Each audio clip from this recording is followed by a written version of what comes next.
L'ancien président et grande figure du football africain décède en France le 8 août 2024, à l'âge de 77 ans. Rejoint ses ancêtres ce vendredi au caveau familial. Issa Hayatou quitte la scène après 30 ans à la tête de la Confédération faîtière continentale. Le président Issa, c'est un grand président. Il a été président partout où il a été, à la FECAFOOT, à la CAF et même à la FIFA. La nation camerounaise pleure.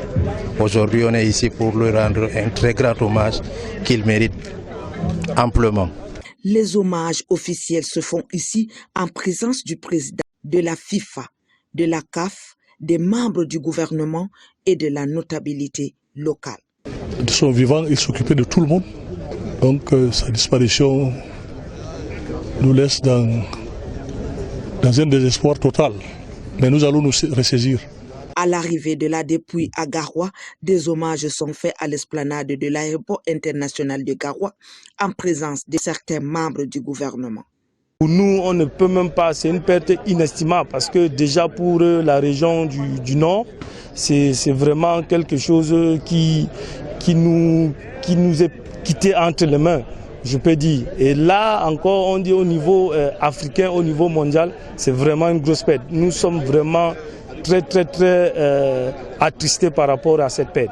À Pumpumre, la prière nocturne de la grande mosquée mobilise les dignitaires religieux du Lamida de Garoua, dont Issa Hayatou en est un prince. Personnellement, j'ai plein d'anecdotes et de souvenirs qui me reviennent en tête quand je pense à lui.